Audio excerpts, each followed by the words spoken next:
First of all, listen, it's interesting about all these young guys today. They never call on us and say, hey, thanks for the kind word and telling me how great a player I am. But when they play like crap and we call them out, we don't know what we're talking about.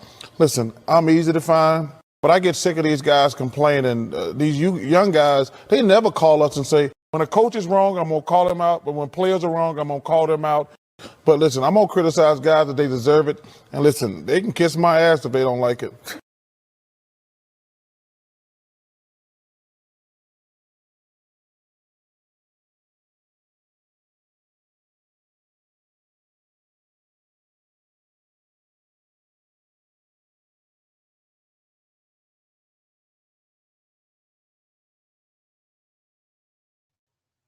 What's going on, YouTube?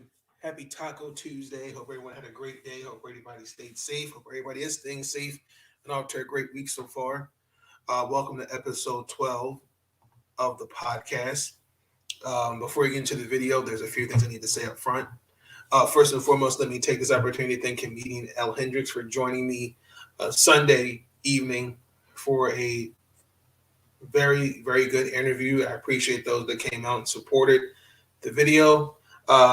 Welcome to those that are new to the channel. If you're liking the content you're seeing, want to see more of it, consider hitting the subscribe button, along with notification bells on. Also, be sure to give this video and all the videos of the podcast a thumbs up. I have finished uploading season 3 via Anchor on Spotify. I'm working on season 4, so please bear with me.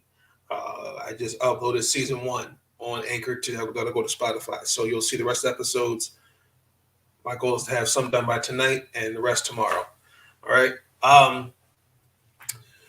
In this episode, we're going to talk about a couple of things. I'm going to start off with the Oakland Raiders. We need to talk about. I need to change the banner here. Las Vegas Raiders, not Oakland, ladies and gentlemen. I apologize. And we're going to recap the Ravens beating the Minnesota Vikings in overtime. And we're going to recap the Tennessee Titans giving the Los Angeles Rams a new one Sunday night. And the Pittsburgh Steelers got away with one against those Chicago Bears last night. And also, too, we're going to recap. I'm going to give a preview for the Miami Dolphins against the Ravens. It's a short week, and they start week 10 this Thursday coming up. We're going to recap week 9 of the season. Then we're going to recap the Milwaukee Bucks losing to the Washington Wizards here. The Wizards also play the Cavaliers tomorrow. I'm going to talk about the Joker, Markieff Morris, and get my take on that. Week 3, anything around the NBA, and then college basketball is upon us. So the Maryland Terps, men and women's, played today. I'm going to talk about both games, and then we're going to close out with the MLB Award finalists that have been announced. Now, I also have forgot about my Tyson Tigers because I love shot the Towson. Haven't forgot about my Tigers, so I will get to them. But let's get to the video. So, first topic, I wanted to talk about the Las Vegas Raiders. Please forgive me, ladies and gentlemen.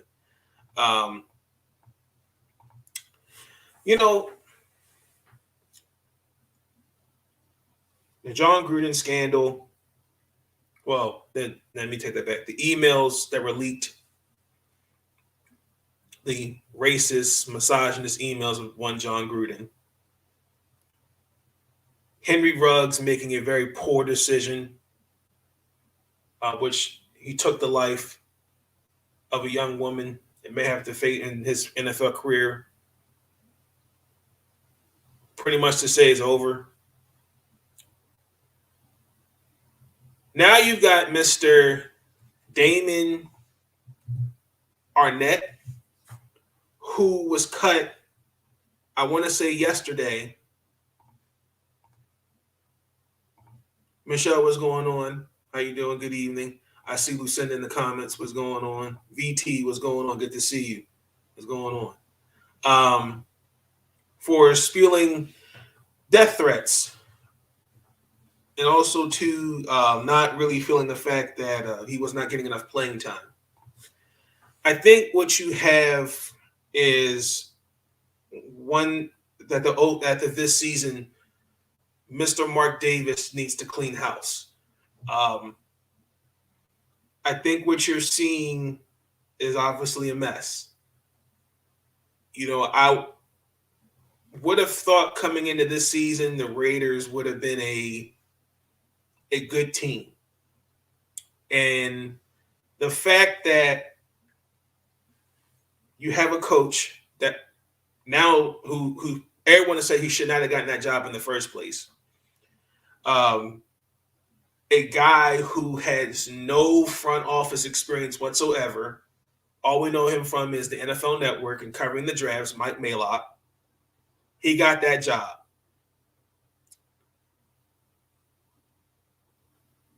Reggie McKenzie, who was well respected around the league, leaves for unknown reasons. Now we got to ask ourselves, going forward,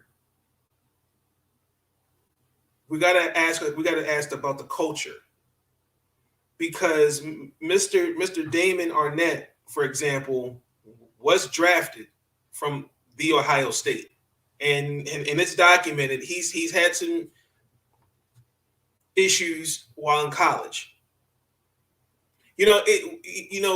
When you scout guys, ladies and gentlemen, it's not just talent.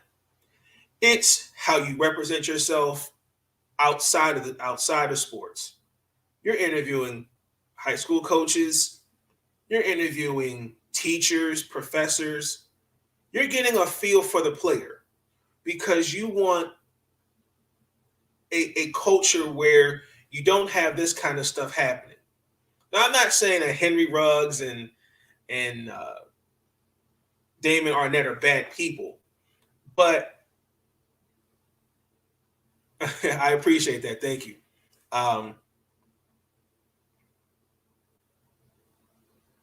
It bothers me that these are the things that we have to talk about, because these are John Gruden and Mike Maylock's guys that they've drafted, and now that's two draft picks from last year's draft class now gone.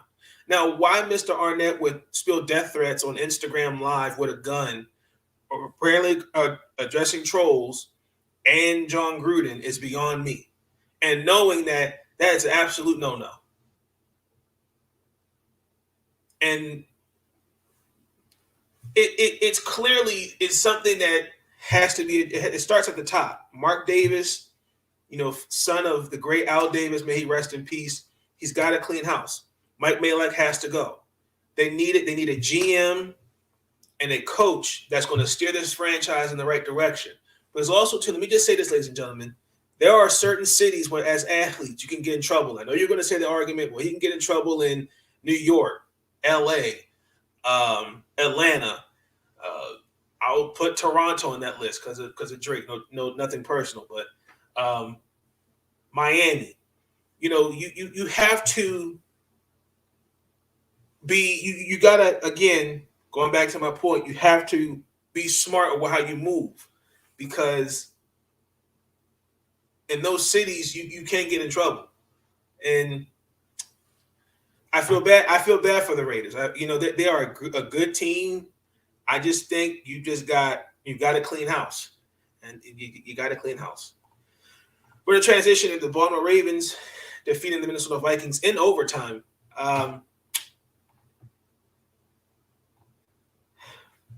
Really quick. I'm not going to even sit here and act like I didn't know this was coming, or act like I know this was coming, because I did it. We were down 24-10 at one point. The first half, defensively, we still haven't addressed the things that I was expecting it to be addressed, particularly on the defensive side of the ball, as I stated. It was a rough day. They, on the ground, stopped Dalvin Cook 6 times. The secondary's getting burnt like toast. They gave up a 50-yarder to Justin Jefferson, and then it was like a 71-yarder to Dalvin Cook. I'm going to continue to say this for the record. I do think that the Ravens are going to win the AFC North on paper. If you told me before the season, well, if you take away the injuries, Hendrick was good, bro. Good to see you. Good to see you. I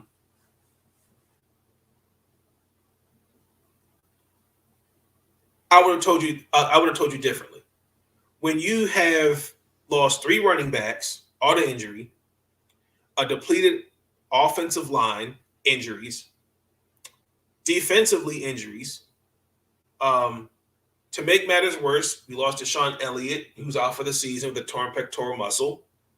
And then you got to factor in, now we're starting to get into the bread and butter of our schedule. We're now in the second half of the year. And I'm going to talk about this with Sean Spencer this Friday. At some point, we're going to have a conversation about these injuries and guys getting hurt.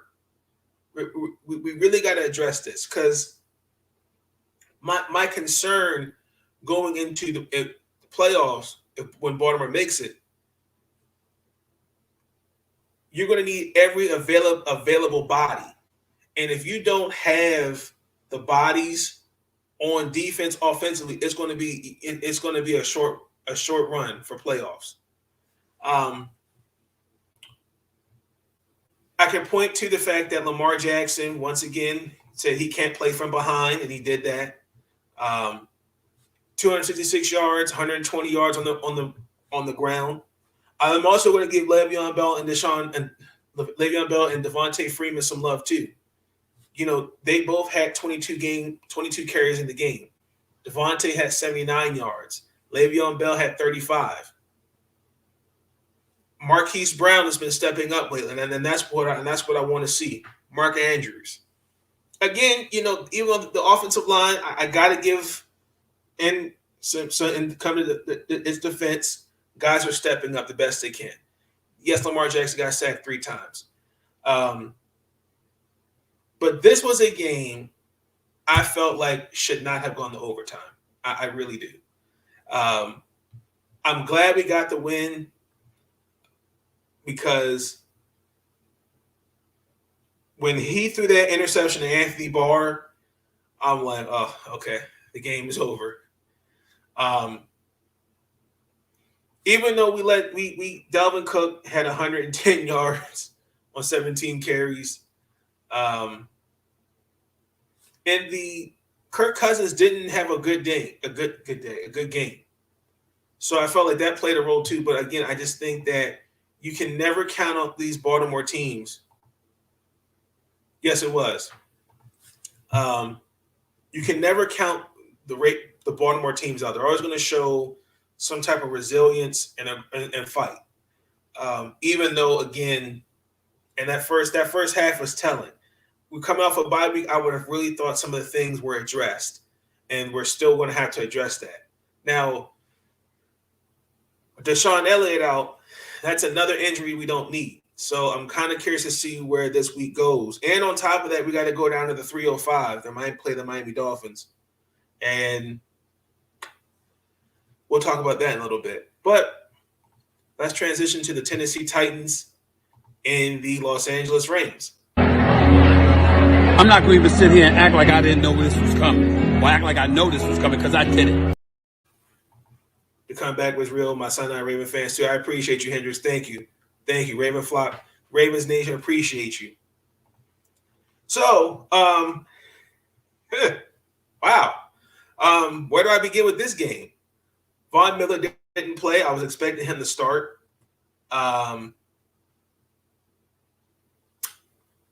Yes, offensively, Los Angeles put up better numbers. I think it was like 347 yards, something like that. 22 first downs, and then I think the time of possession, if they held the ball, it was like over 30 minutes. But Tennessee's defense and some mental mistakes on Matthew Stafford's part played a role. The Titans had 2 interceptions. One was a pick 6. and I think they registered 4 tackles. Jeffrey Simmons, had 3 of Tennessee's 5 sacks and looked like the next MVP on the same field with Aaron Donald. Yeah. And Jalen Ramsey. So he had a career night, and now he is in the MVP conversation. I think this is a reality check for the Rams. I told you. The Rams are going to be okay. We all know Matthew Stafford is going to fling that football. But remember, when he was traded, yes, you can gloat. You can have your moment, Michelle. I'm happy they won, and they won without Derrick Henry too. Everybody came out and said, "Oh, the Rams are a Super Bowl contender now that they got a real quarterback." These last few games, now I think it's starting to become a reality check. These these guys, like your Sean McVays, those type of coordinators, he was shell-shocked. Like he didn't know what to do, how to explain how. Tennessee was going to come out regardless with Derrick Henry or not and be ready to play football. You can never count the Tennessee Titans, these Titan teams out. It's documented. And without Derrick Henry, Jeremy McNichols, Adrian Peterson had a touchdown. I didn't even think Ryan Tannehill had one too. What about college though? Roll Tide. Oh my gosh. Roll Tide. So it was a statement win by the Titans, and they move up to now 7-2, so they're top of the AFC.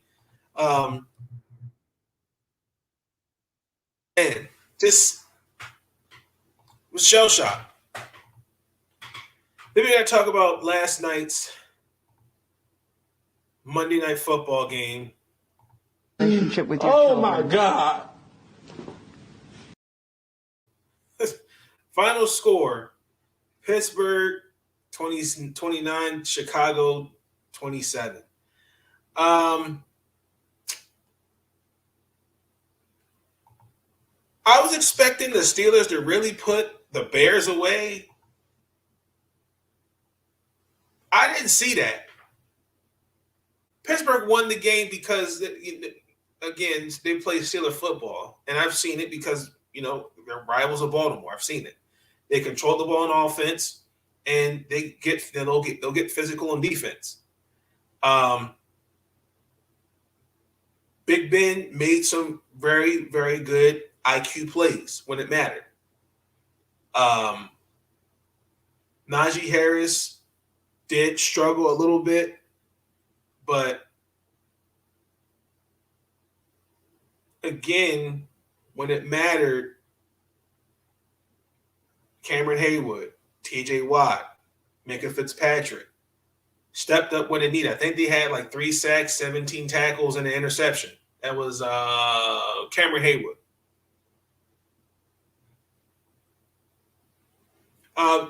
We can say what we want. Matt Nagy stepped up. Only time I want to see all the Dolphins. That's a good one.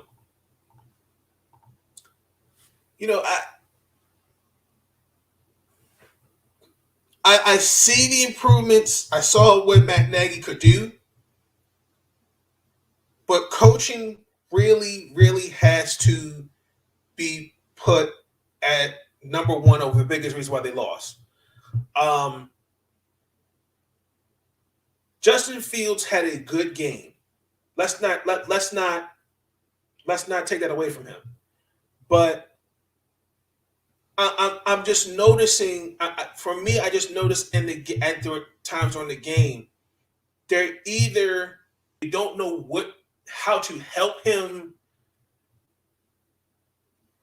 be comfortable, or get him in better situations. Their clock management was piss poor. The penalties, I think they had penalties that cost him 115 yards. The Jalen Johnson pass interference, that was a bad call. The Cassius Marsh taunting penalty, that was a bad call. And just for the record, that referee, he put his hip out for him to hit him. That should have been reviewed by the league. I don't care what anybody has to say. He should not have done that. But what Cassius Marsh should have done was just take the sack, show that you got the sack, and go on the field, because I think that was the turning point of the game right there, where he looked at Pittsburgh's bench. He should not have done that. And I was a little disappointed. Nobody said, "Yo, no, come on. We are down 3. We did our job. We don't need any penalties right now." Robert Quinn, offsides twice. I don't know if it was trying to get to, I don't know, maybe discipline. I don't know. But there's just really absolutely no excuse for some of the poor coaching.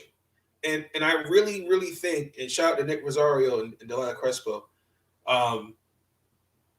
you're not going to see Matt Nagy back there next season. It would be crazy if they said, "Oh, he's coming back for another year."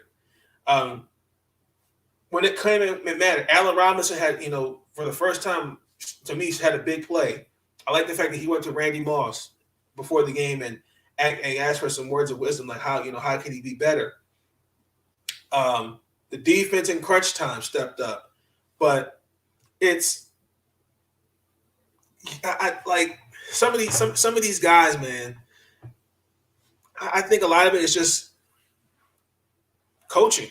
I really do. I thought the when I knew it was over when the back-to-back offside calls on Chicago, that was the game. And then I think it was Claypool or Deontay Johnson who got like a 30-something yard gain, and Boswell hit that 40-yard. In the last 26 seconds, that's why I didn't understand why Nagy used that last timeout. I would have saved that. All they needed was probably 15 more yards, and then Santos doesn't kick that 65-yard field goal. I thought he had made it, but he was like maybe about this short. So it was a good Monday Night Football game. It was an interesting Monday Night Football game, but it was a lot of bad referee, just bad calls, particularly that taunting. I know the league's trying to crack down on it, but bullshit.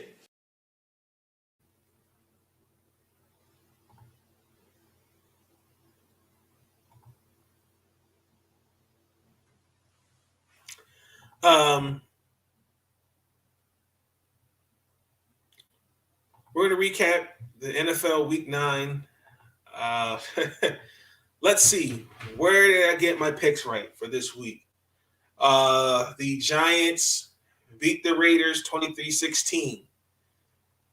The Atlanta Falcons beat the New Orleans Saints 27-25. The most disappointing game of this weekend was the Buffalo Bills losing to the Jacksonville Jaguars 9-6. Congratulations! Oh my God. Clearly, I think Buffalo's youth is showing. There's no way. I was really, when I say blowout, like, no, y'all good. Don't worry about it. It's all good.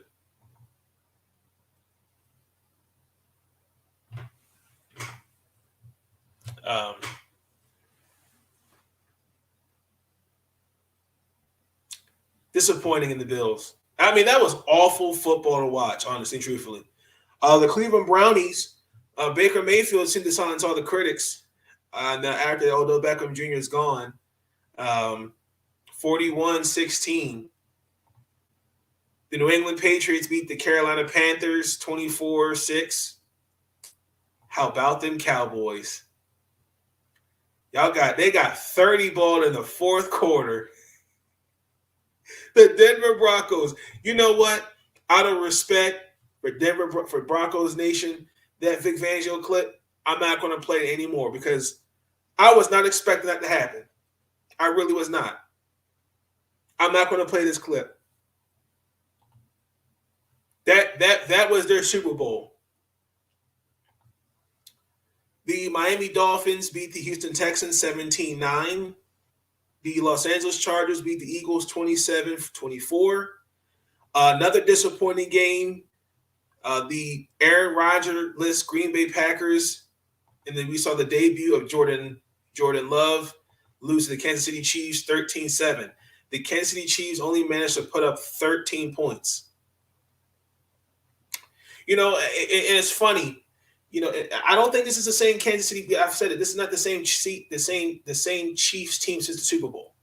You know, they seem rattled. You know, Tyreek Hill's not the same wide receiver. Kelsey's not the same. Mahomes is doing what he has to do to win the game. Their defense is not the same. They just don't. It's just when you win a championship, ladies and gentlemen, your team camaraderie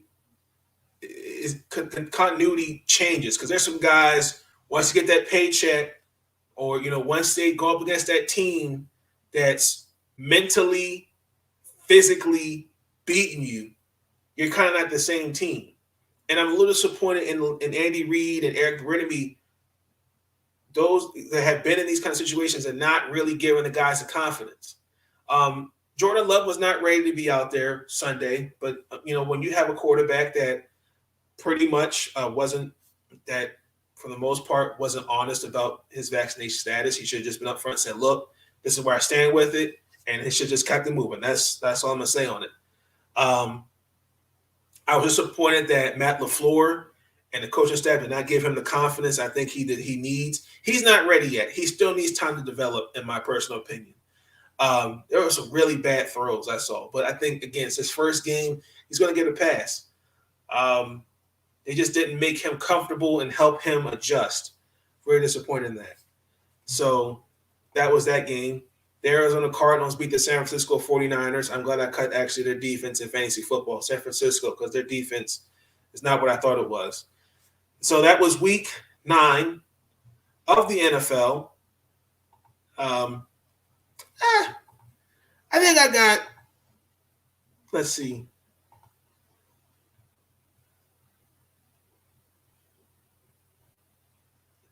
I got 1, 2, 3, 4, 5. Say 5. I think I got 5 wrong. So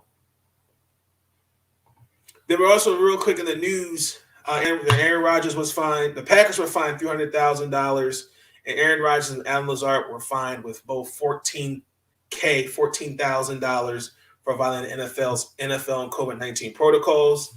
Odell Beckham Jr. is a free agent after today.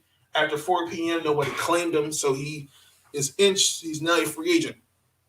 I know that I heard the Green Bay Packers were eyeing him, so that should be interesting. Sam Darnold has a fracture in the shoulder blade, so I don't know if he's going to be out probably for some significant time. Russell Wilson was cleared to play by his doctor. Aaron is slipping for no freaking reason. SMH. Lions to get OBJ. It'll be interesting. It will be interesting. What else? I know that the Gene Sator came out about the penalty because it's being talked about because I feel like in that moment it should not have been called. The referee should not have decided that game. This is what he said. To me, that's not the flavor of what the rules intended to be. By the letter, it is what it is. By the letter of the law, it's unsupporting behavior directed towards an opponent. The distance from the opposing player or bench evidently is not relevant. And they clearly didn't put evidence. He was nowhere near Pittsburgh's bench. Mike Tomlin said he approved it. He only said it because why? The Pittsburgh Steelers won. If he lost, he'd said something else.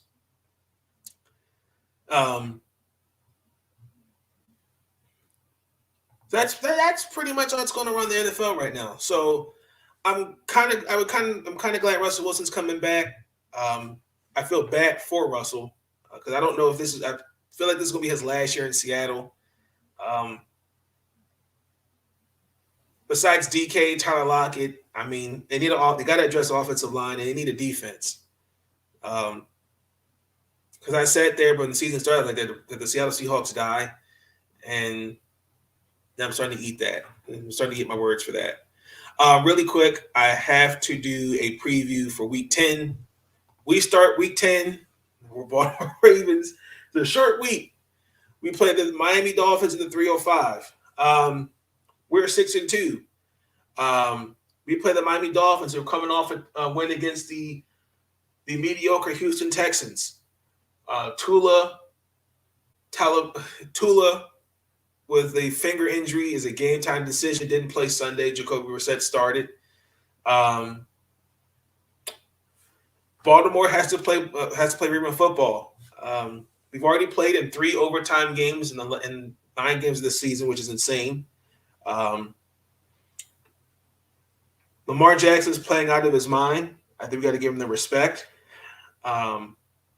Yes, it's Minnesota. He threw 2 picks. It was 3 sacks, but we're going up against a team that's 30th in NFL yards allowed, ladies and gentlemen.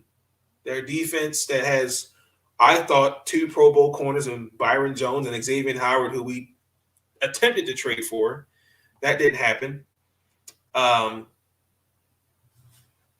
I can't snack about the fact that Miami's defense committed 4 turnovers. Tyrod Taylor threw the ball 43 times and threw 3 picks.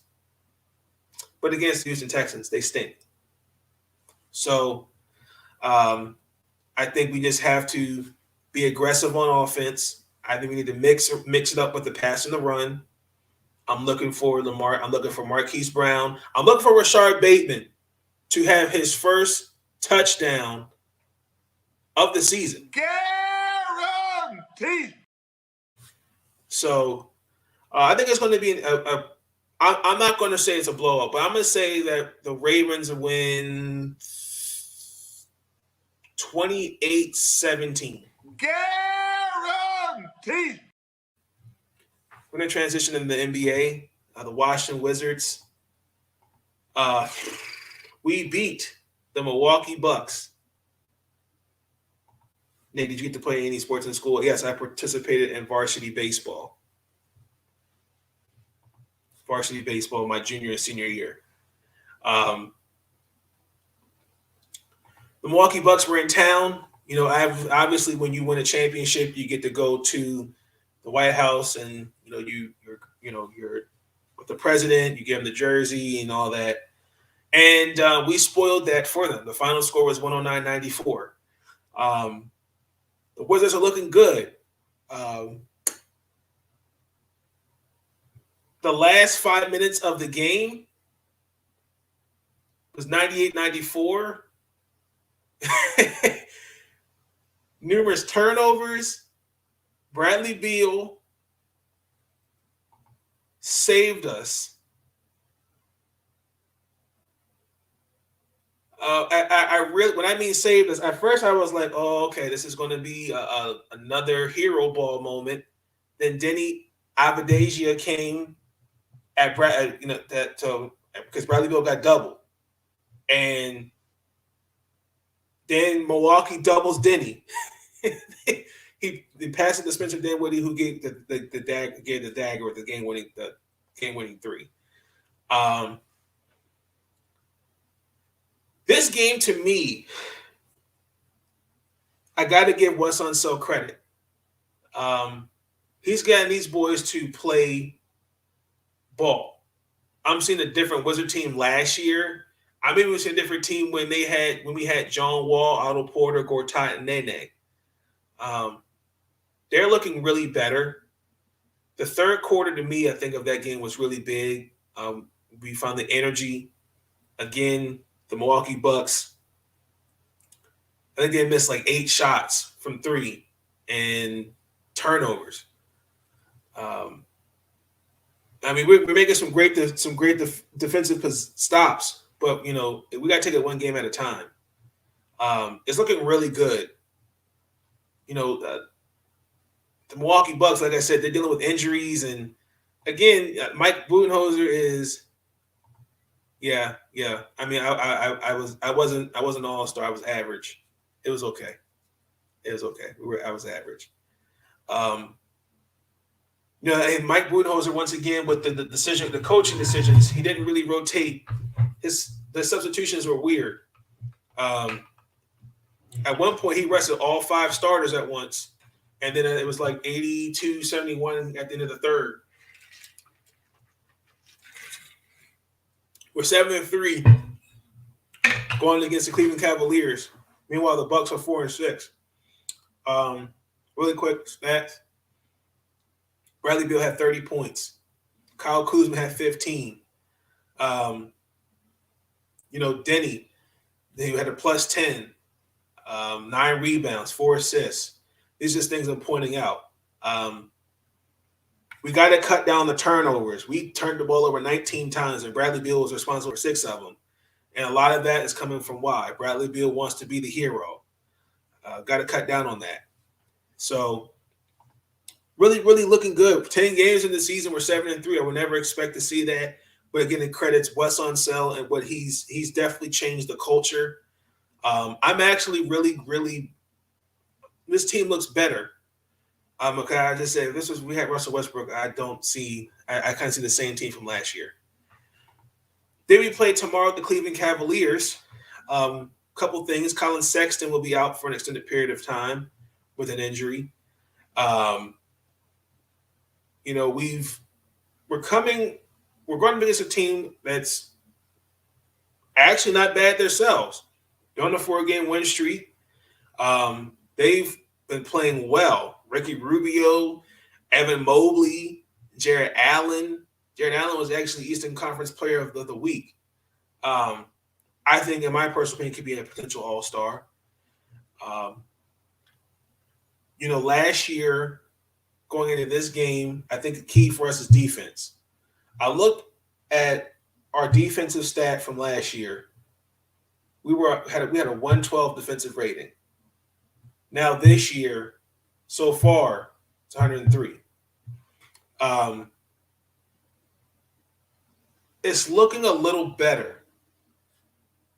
Again, when you have Kuzma, Harrell, and Dinwiddie, who are actually keeping defenses in check, I like that. And also taking some of the pressure off of Bradley Beal, because I feel like Russell Westbrook did not do that. And that's why I really wish at times we still had John Wall, because John Wall could take some of the pressure off Beal. But Dinwiddie, Kuzma, I would say KCP, Harrell, they can all take pressure off Bradley Beal, on offensively. We got to cut down the turnovers. Bradley Beal had a good game, had 30. So we know Bradley Beal's going to come out and do his thing. The Cleveland Cavaliers are nothing to sneeze at, too. Ricky Rubio dropped 37 on the Knicks. That man made 8 threes. 8. That's like something you would see on NBA 2K on Hall of Fame.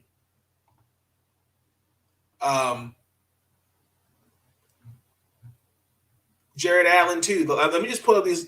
I use Stat News. The last 4 games, Jared Allen's averaging 20 points per game, 16 rebounds, 2 assists, 1.5 steals, a block, and shooting 63% from the field. Can't sneeze at that. Now, without Colin Sexton, that definitely hurts. I will say that. And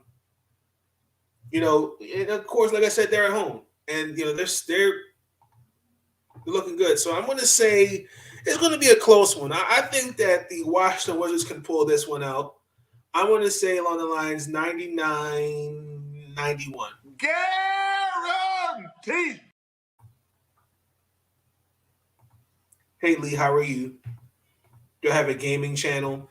No, Michelle. I considered doing that at one time. At first, when I first started the channel, I was streaming games, but I was just kind of like, I didn't have like the traction or the support of it. So at the time, I was just like, no, I'm gonna forget about it. So I put those videos on private. NIkola Jokic versus Markieff Morris. Ladies and gentlemen, if you didn't see it, Relationship with your Oh children. my God. I'm gonna play the clip for you. We got really quick. Okay. If you know Jimmy Butler is going to ride for his teammates. Okay. We all know. Listen, the play was dirty. Okay? I'm not going to deny that. It was uncalled for. It should not have happened. But let's not forget, Markieff Morris had it coming. He really did, because as I play the video, I'm gonna mute the sound. As I play, I'm gonna talk as it plays.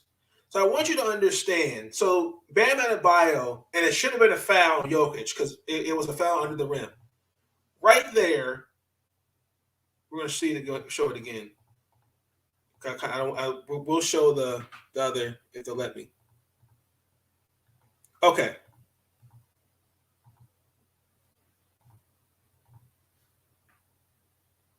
Now, right here, that's a foul. All right, so I'm gonna. That should have been a foul call. Now, right here, Markieff Morris, right here, number 8, should have fouled him. This right here, and I'm gonna slow it down for you guys so you can see it. That's unnecessary. Elbowing him in his rib cage when he should have just wrapped him and fouled him. Now, that right there, that's excessive. But he should not have turned his back to him. He really should not have. Okay? I hope he's okay. Markieff Morris is a good player. So is his brother, Marcus Morris.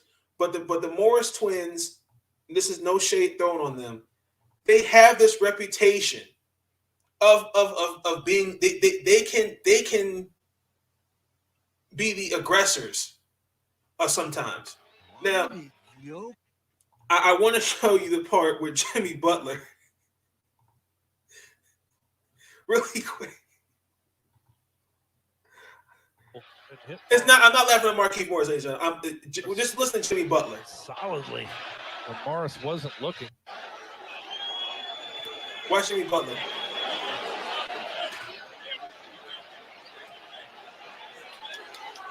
Oh, there is bad blood brewing between these two teams. Jimmy Butler at half court, finger pointing with the Denver bench. Okay, so that's what happened. Okay, the Morris brothers got this. Jimmy was ready to go. He wanted to fight for real. And he actually, after the game, he had Kyle Lowry, Bam. I can't remember who it was in the hallway waiting for them, but security wasn't letting that happen. Listen, Jokic is going to get a game. Markieff Morris is going to get a game. I think that what I was seeing, I was on Twitter and I was hearing these other people on TV saying that it was, he needs to be suspended like 3-4 games. Listen,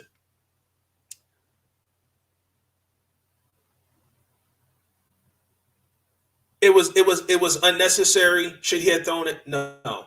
But you got to understand too, Nikola Jokic, I believe, is from Serbia. When you look at those boys from Eastern Europe, Yugoslavia, other countries, they're built different.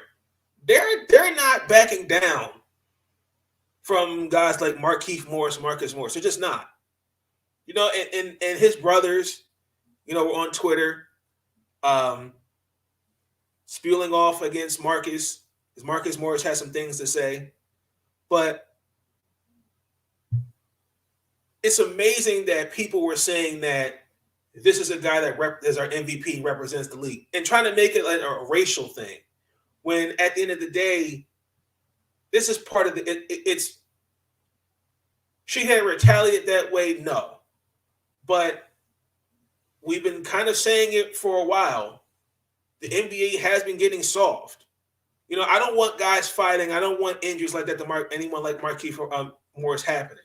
But like, if for example, if I hit Hendricks hypothetically in the face and I turned my back from him,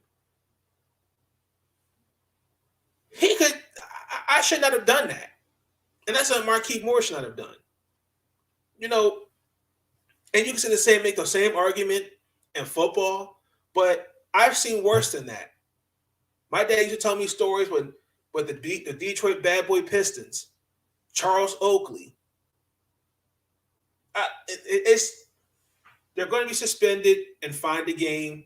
It's not going to hurt the Denver Broncos. It's not going to hurt NIkola Jokic. It's not going to hurt the Miami Heat because I believe both teams, face each other, on Thanksgiving and Christmas.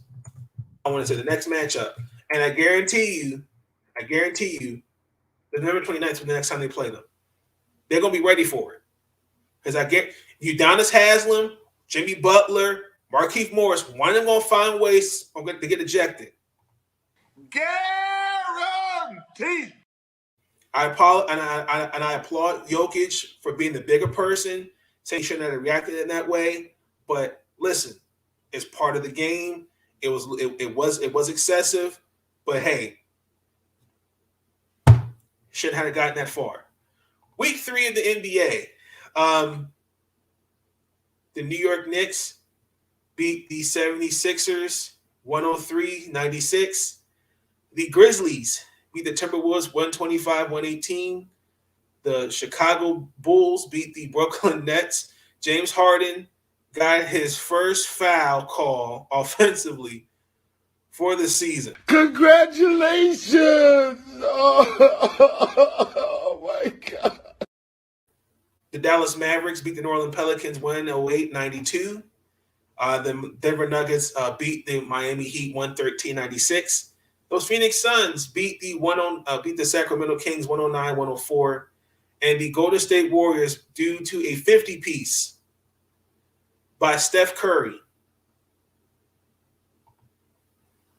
I'm not going to even sit here and act like I didn't know this was coming. Or act like I know this was coming because I did it. Steph Curry's your MVP. And Carmelo Anthony went off against the Charlotte Hornets. They beat the Charlotte Hornets in overtime. Los Angeles Lakers 126-123. Really quick, I do want to say this. The Los Angeles Lakers got away with one. It should have been a foul on Russell Westbrook in the closing seconds of that fourth quarter where he fouled. I want to say that was LiAngelo Ball. That should have been a foul. Melo had 7 threes. I just for the record, I've always felt like Carmelo Anthony was still that guy. It's just, again, the perception. It was never going to work in Houston, and it was not going to work in OKC. I think he needs to be in a system where he can be Carmelo Anthony. And in those few years, he was not Carmelo Anthony. And it was really good to see Carmelo Anthony look good out there last night. Because he came in the game, I think, averaging, 16, almost 17 points a game. He looked really good. So, and they're doing it without LeBron, who's still recovering from injury. I think we're starting to see that LeBron James is human now. And, he's listening to his body. But that's where I would again expect Russell Westbrook, Melo, Rondo, and those guys to step up in his place. So, good win for the Los Angeles Lakers. Around the league, as I stated, Steph Curry had a 50-point game against the Hawks. The NBA, I've noticed this. I was reading this article. I think it was on NPR. it has been a really interesting off year of guys missing threes. For example, this statistic, I was trying to find it. Everybody's having a bad game, like a shooting spree when it comes to threes. Guys like Paul George, Damian Lillard, Jason Tatum, Bradley Beal. A lot of players are blaming the change of the ball because remember they went from Spalding to Wilson this past offseason. I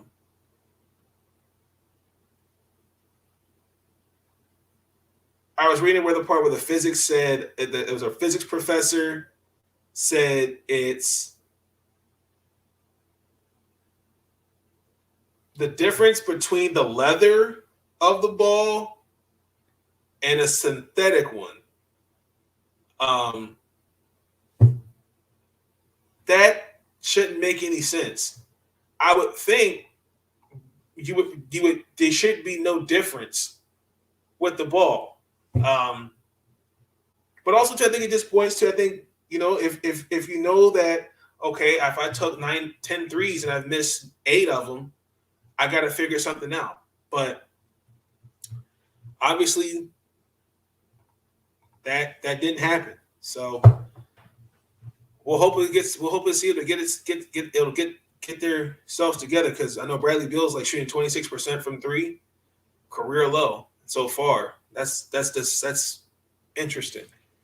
My Maryland Terrapins. The college basketball started today. And I'm going to start with the Lady Terps, number 4 in the nation, just for the record. We defeated Longwood University 97-67. Looked really good. The first quarter was 19-16 Longwood. Mimi Collins fouled, gave up a 3-point foul. Maryland, we responded with a 5-run lead. I think it was Awansu. At one time, they actually kind of stayed in the game. Particularly like 10 points in the first half on tough shots by Longwood. Maryland looked really good. I like it. Ashley Awansu, Angel Reese, when it mattered, particularly going into the second half, really, really looked good. In the third quarter, it was a 15-5 run. At one point, it was 62-39. We forced 4 turnovers on defense. Offensively, they started to get better. Going into the fourth, Longwood started off 11-2 because the lead was at that point we were up like 20-something. But a couple things, like these first couple games, ladies and gentlemen, they're playing schools like you'd never heard of. Like I said, in the first half, they're shooting. They made 5 of 11 threes in the first half. And also, too, the first 20 minutes, they turned the ball over 12 times. Angel Reese, 14 rebounds, looked really good. We know she's going to be the heart and soul of that defense. Diamond Miller is nursing a knee injury. So we got freshman Shayna Sellers, looked really good out there. She had 17 points, 7 to 12 from the field. They also had 3 steals. So there's going to be some more minutes coming. There's going to be some minutes up for grabs on that bench until Diamond comes back. But once she comes back off injury, she's going to be all right. So it's a good win for the Lady Terps. And the men also, too, tonight we defeated Quinnipiac. The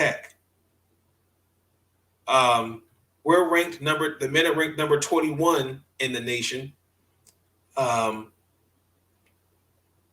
We got to play George Washington University Thursday. It was overall a good game. Eric Ayala, who's I think supposed to be on, I think is like a candidate for the Wooden Award. He scored his 1,000th point as a Terrapin. Early in the game, he turned and took the starters out. Couldn't get anything going, which made no sense to me. Out of the starting 5, combined 14 shots, we only made 5. Ian Martinez, I think he's going to be a good little player. We got some interesting recruitments, especially the new pieces. Like I said, Martinez. Then we got someone by the name of Pablo. I can't pronounce his last name.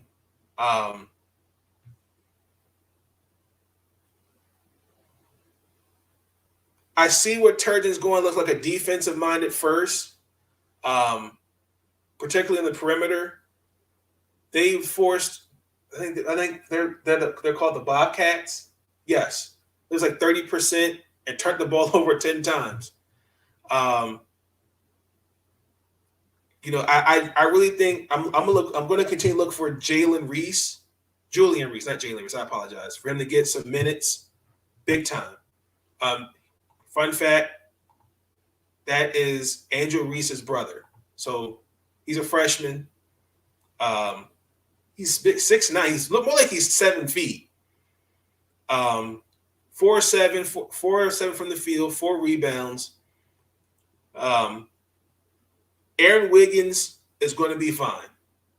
He was the second best player on the team last year. He had 14 points. And again, I think with the adjustments and the way the team's been retooled, I feel like a bulk of the scoring is going to kind of take some pressure off Wiggins. But also, too, I noticed in today's game, our 3-point shooting wasn't a big focal point. I just didn't see it. So, great wins for the Maryland Terps. I did not forget about the Tyson Tigers as well. Did not forget about them. So, great wins. Go Terps. Last topic of the evening. The MLB Awards are announced. So, the finalists, excuse me. So, for Rookie of the Year, we have Randy Arozarena, Wander Franco, Luis Gonzalez. Funny, you have 2 Tampa Bay Rays bias. National League, we've got for the Jackie Robinson Rookie of the Year, Dylan Carson, Jonathan India, and Trevor Rogers. Manager of the Year for the American League, Scott Cervantes for the Mariners, Dusty Baker for the Astros, Kevin Cash of the Rays for the National League, Mike Shield, Gabe of the St. Louis Cardinals, Gabe Kepler of the Giants, Craig Counsell of the Milwaukee Brewers.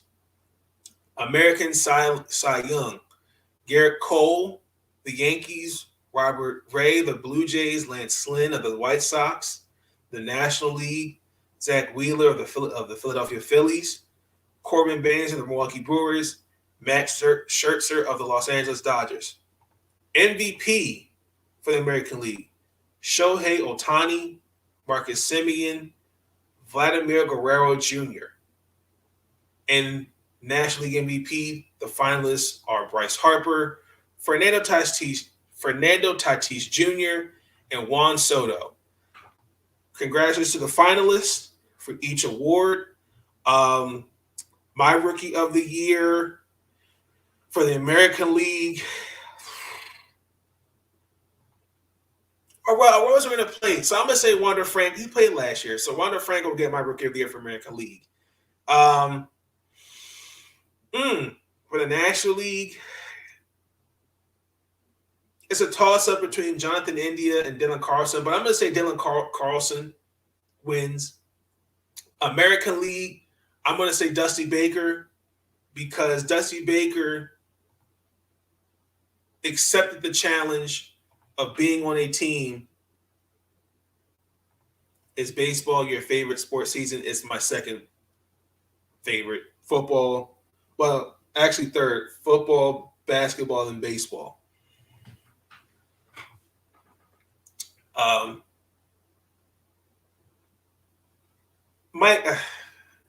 I think Dusty will win. Kevin Cash, yes, won 100 games, and that can't go unannounced. Now, for Scott Servais for the Mariners, there were 2 games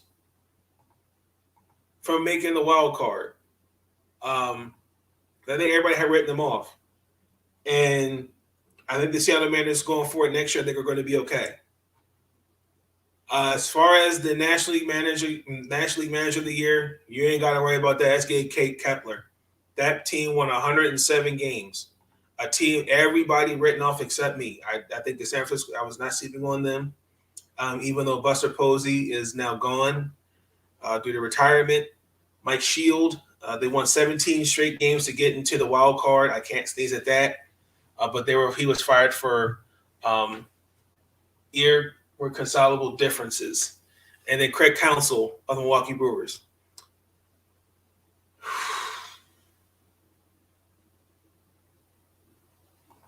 Cy Young is tough. I'm going to say Robbie Ray, Zach Wheeler, MVP for the American League. They're going to give it to Shohei Ohtani.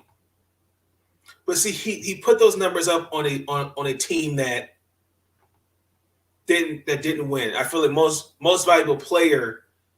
I think it has to do with winning. But I think I will give it actually I'm gonna give it to Vladimir Guerrero Jr. I'm gonna give him the edge. And then Bryce Harper. So I think those are my picks for the 2020-2021 season. Guaranteed. So that's going to be it for episode 12 of the podcast, ladies and gentlemen. I hope each and every one of you enjoyed the video. Let me know your thoughts in the comments below. Please feel free to give me topics you'd like me to discuss in the next episode or future episodes of the podcast. We're moving actually quite well along. I'm trying to get some more YouTubers on the podcast. There's a couple I reached out to. I reached out to a WNBA basketball player. So I'm crossing my fingers on that response. But again, thank you to those that are new to the channel. I appreciate the support that you've given me in this channel. Thank you for the love. It's much appreciated. Again, be sure to give this video a thumbs up. Thank you for those that shared the podcast. Thank you, Michelle. I appreciate that. Consider hitting the subscribe button along with notification bells on. And in the next video, which will probably be Thursday or Friday, the next episode will have Sean Spencer because we're going to do an NFL mid-season check-in with the teams. Because especially this weekend, it was some awful football to watch. But with that being said, I'm out. Y'all have a good night. Stay up, y'all. First of all, listen, it's interesting about all these young guys today. They never call on us and say, hey, thanks for the kind word and tell me how great a player I am. But when they play like crap and we call them out, we don't know what we're talking about. Listen, I'm easy to find. But listen, I'm going to criticize guys that they deserve it. And listen, they can kiss my ass if they don't like it.